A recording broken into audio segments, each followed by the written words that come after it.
আল্লাহ তাআলা পবিত্রতা অর্জনকারীদের ভালোবাসেন। কোনো ব্যক্তি যখন সমস্যাগ্রস্ত হয়ে অজুর মাধ্যমে পবিত্রতা অর্জন করে এবং আল্লাহর কাছে একান্ত মনে প্রার্থনা করেন, তবে আল্লাহ তাআলা ওই ব্যক্তির দোয়া কবুল করে নেন। তবে এছাড়াও এমন ৬ ব্যক্তি রয়েছেন যাদের দোয়া আল্লাহ তাআলা সবসময় কবুল করেন। প্রিয় দর্শক, এই ৬ শ্রেণীর ব্যক্তি হচ্ছেন: নম্বর ১, একজন অসুস্থ ব্যক্তির দোয়া। অসুস্থ ব্যক্তির দোয়া কবুল হয়ে থাকে। অসুস্থতা মানুষের গুনাহকে কমিয়ে দেয় এবং মর্যাদা বাড়িয়ে দেয়। হাদিসে এসেছে, কোনো অসুস্থ ব্যক্তির কাছে গেলে তার কাছে নিজের জন্য দোয়া চাওয়া, কেননা অসুস্থ ব্যক্তির দোয়া বা মিনতি ফেরেশতাদের দোয়া মিনতি করার মতো। ইবনে মাজাহ। নাম্বার ২, রোজাদার ব্যক্তির দোয়া। রোজাদারের দোয়া আল্লাহ কবুল করেন। এজন্য ইসলামিক স্কলাররা বলেছেন, রোজা মুখে দোয়া মানুষের জন্য সোনালী সময়। হাদিসে এসেছে, হযরত আব্দুল্লাহ ইবনে আমর ইবনুল আস রাদিয়াল্লাহু তাআলা আনহু বর্ণনা করেন, রাসূল সাল্লাল্লাহু আলাইহি ওয়াসাল্লাম বলেছেন, রোজাদার ব্যক্তি যখন ইফতারের সময় তার রোজা ভাঙে বা ইফতার করে, সে সময় রোজাদারের দোয়া ফেরত দেওয়া হয় না।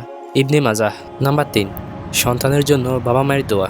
সাধারণত মায়েরাই বাচ্চার জন্য বেশি দোয়া করে থাকেন। মায়ের তুলনায় বাবারা কম দোয়া করে থাকেন। কিন্তু কোনো বাবা যদি সন্তানের জন্য বদদোয়া করে থাকেন, আল্লাহ তাআলা তা ফেরত দেন না। হাদিসে এসেছে, আবু হুরায়রা রাদিয়াল্লাহু তাআলা আনহু বর্ণনা করেন, রাসূল সাল্লাল্লাহু আলাইহি ওয়াসাল্লাম বলেছেন, ৩ ব্যক্তির দোয়া অবশ্যই কবুল করা হয়, তাতে কোনো সন্দেহ নেই। তারা হলেন নির্যাতিত ব্যক্তির দোয়া, মুসাফিরের দোয়া, আর সন্তানের প্রতি বাবার বদদোয়া। তিরমিজি। নাম্বার ৪, কারো অনুপস্থিতিতে অন্য ব্যক্তির দোয়া। কোনো ব্যক্তি যদি অন্য ব্যক্তির জন্য তার অনুপস্থিতিতে দোয়া করেন, তবে আল্লাহ তাআলা সে দোয়া কখনো ফেরত দেন না। হাদিসে এসেছে, হযরত উম্মে দারাদা রাদিয়াল্লাহু আনহা বর্ণনা করেন, আমার স্বামী রাসূল সাল্লাল্লাহু আলাইহি ওয়াসাল্লামকে বলতে শুনেছেন, রাসূল সাল্লাল্লাহু আলাইহি ওয়াসাল্লাম বলেছেন, কোনো ব্যক্তি যদি তার কোনো ভাইয়ের জন্য তার পেছনে অর্থাৎ তার অনুপস্থিতিতে আল্লাহর কাছে প্রার্থনা করে, তবে ফেরেশতারা সে দোয়া কবুলে আমিন বলেন। আর কান্নাকাটি করে দোয়া করলে নিজের জন্য এ দোয়া কবুল হয়। মুসলিম।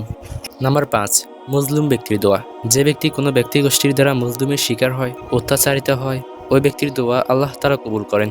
হাদিসে এসেছে, হযরত আবু হুরায়রা রাদিয়াল্লাহু তাআলা আনহু বর্ণনা করেন, রাসূল সাল্লাল্লাহু আলাইহি ওয়াসাল্লাম বলেছেন, ৩ ব্যক্তির দোয়া অবশ্যই কবুল করা হয়, তাতে কোনো সন্দেহ নেই। আর তারা হলেন নির্যাতিত মজলুম ব্যক্তির দোয়া, মুসাফিরের দোয়া, আর সন্তানের প্রতি বাবা মায়ের বদদোয়া। তিরমিজি।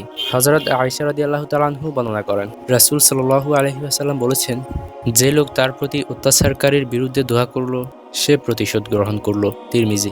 নাম্বার ৬, মুসাফিরের দোয়া। যে ব্যক্তি সফরে থাকে, আল্লাহ তাআলা ওই ব্যক্তির দোয়া কবুল করেন। বিশেষ সতর্কতা, কোনো সন্তানেরই উচিত নয় বাবা মায়ের সঙ্গে খারাপ আচরণ করা, কেননা বাবা মা সন্তানের জন্য জান্নাত ও জাহান্নাম। সন্তান যদি বাবা মায়ের বাধ্য হয়, তবে জান্নাত সুনিশ্চিত, আর যদি অবাধ্য হয়, তবে জাহান্নাম সুনিশ্চিত। আবার কোনো ব্যক্তির সঙ্গে জুলুম করা হলে ওই ব্যক্তির সঙ্গে আল্লাহর সঙ্গে পর্দা থাকে না। সে যে দোয়া করে আল্লাহ তাআলা তা কবুল করে নেন। সুতরাং কারো প্রতি জুলুম করা মারাত্মক অপরাধ। আল্লাহ তাআলা মুসলিম উম্মাহকে হাদিসের নির্দেশনাগুলো মেনে চলার তৌফিক দান করুন। হাদিসগুলোর ওপর যথাযথ আমল করার তৌফিক দান করুন। আমিন।